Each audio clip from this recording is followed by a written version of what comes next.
Love with all your heart. Love with all your Every moment's a treasure, a brand new start.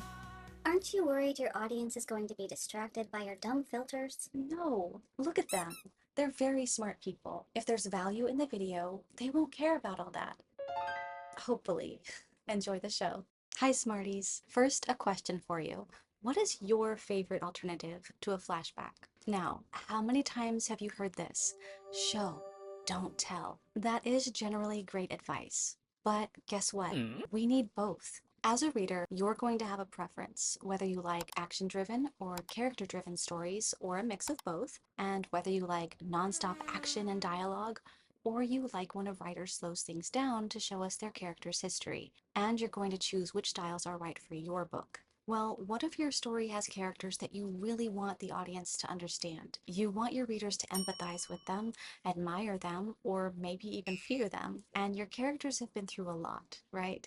They have a history, a backstory. We should write our characters as if they live outside of this book, like there's more to their lives than this moment in time that we're presenting in our story. So if they have life experiences that might not belong to the current timeline that we're writing, how do we show those parts of their lives? One controversial option is the flashback, where we show the reader a moment that occurred earlier in a character's life. Now, personally, I like a good flashback, especially when it's brief and rich with relevant information, but not all readers enjoy that. And I've heard that certain literary agents and publishing houses get very turned off if a manuscript has flashbacks in it. We have other options to reveal backstory. That's what we're going to talk about here. However, as of September 2025, I am leaving some flashbacks in my story, but when I wrote my sequel in 2024, y'all, it originally had over 5,000 words dedicated to a huge flashback that was about in the middle of the story. I took the advice, show, don't tell,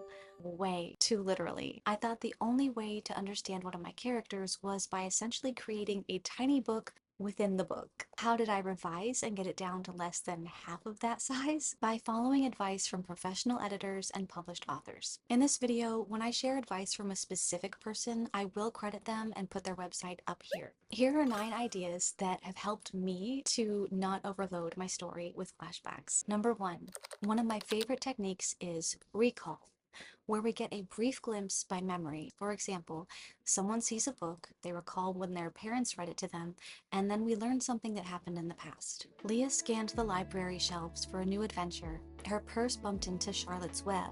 She was 8 again. Nightmares were common back then. Her dad would rush in when he heard her cry and read her back to sleep with tales of Wilbur and Templeton. He was her safe place. That was before the crash. 12 years and 2 moves ago, now she had to read herself to sleep. We learn a lot in this short paragraph. Leah likes reading.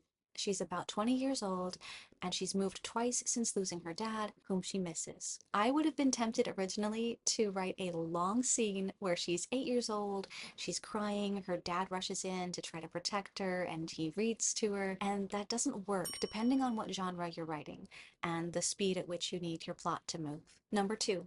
Some editing advice from Ellen Brock helped me because she tells us to keep in mind the conflict, goal, and outcome of every scene we write. Look at the scenes individually, chart each scene's conflict, goal, and outcome. And in a flashback, my goal is to immerse the reader in what the character has gone through, but sometimes the scars and outcome of trauma can be revealed in the current timeline instead of the past. Identify scenes that aren't needed or don't have enough tension or emotion. Punch up the engagement and conflict. Yes, a flashback can have conflict, but do we want the reader engaged in the past, or do we want them to care about what's happening now? A good writer can elicit passion no matter where they are in the timeline, but it's important for me to remember that not all readers like flashbacks as much as I do. Number 3, I had to ask myself this question: does the flashback serve the story? As a reader, I noticed it's crucial for the start of the book and the ending to both be very interesting. It's hard to define interesting because everything is subjective, but there will be appropriate teasers and conclusions that fit the genre that you're writing. Like, I love mysteries, and that means the stories I read need to immediately put me in some action or at least some thrilling dialogue. And the ending, you have some options for ending type, but generally audiences really appreciate when you answer all the questions that your story raised. So as a writer, did my flashback answer a question, or did it just slow down the pace? How is it serving the big picture? Number 4. BookFox recommends keeping a grandfather story in mind to help you create your framework and structure. In other words, think of a story that's similar to yours, which inspires you and helps you decide certain structural details, like how many characters to have, how long your chapters should be, or even what type of ending to use. This helped me because I noticed that my favorite authors don't use a whole lot of flashbacks.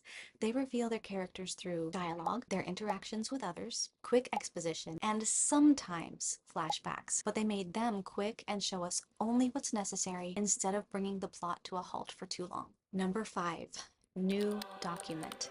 This was the biggest help to me. I copy pasted every flashback into a new document and I read them. It sounds simple, but this is where I decided a couple things. What was the point of each flashback? And what were some other options? What were some other ways that I could present this information? For example, I had long scenes which got cut down to a few sentences, like a confrontation with an ex-boyfriend might start as a 3-part sequence that interrupts the current timeline. So I asked, what's the point of this scene? Then I could trim the fat and merely say something like this. Liam seemed sweet, thoughtful, patient, a real gentleman. He even complimented her outfit. Phoebe remembered when Kyle wouldn't stop insulting her clothes. Nothing she did was good enough. The relationship wasn't moving fast enough. Her interests were trash. Why had she tolerated that treatment for a whole year? And had she really found something different in Liam? Or was she repeating her old mistakes? To be honest, this segment isn't in my mystery. It's just for the sake of an example to show that instead of time traveling within a flashback, we can see how the past is affecting a character right now. It only takes a paragraph as opposed to 3 pages. Number 6. Foreshadowing. Ellen Brock says a good flashback needs to be relevant to the current storyline and have a bearing on what the character is doing now. Otherwise, instead of writing a flashback, we can show how the past affected our character through their current thoughts, expository dialogue, or foreshadowing. This means that we tease the reader with hints about something that happened in the past, then reveal the larger story later on. This is similar to info dripping. Number 7. Backstory in narration. Ellen Brock also suggests weaving in backstory.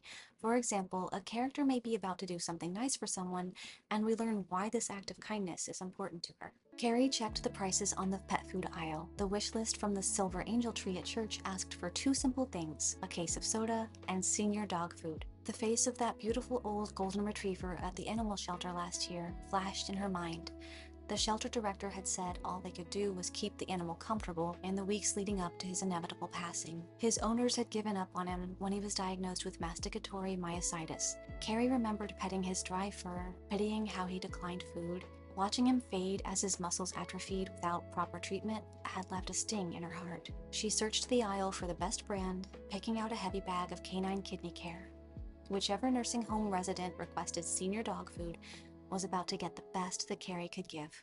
When we use this method, we have to be careful to use the proper verb tense to indicate what happened before versus what's happening now. That's an area where a professional editor, like Ellen and BookFox, can help. My writer friend Leah Nichols says she likes to reveal a character's history through conversation. So this brings us to the next tip: remember reality. Depending on the genre you're writing, it can be helpful to consider this. How do you learn about people in your life? Many of my patients have told me exactly what they've been through.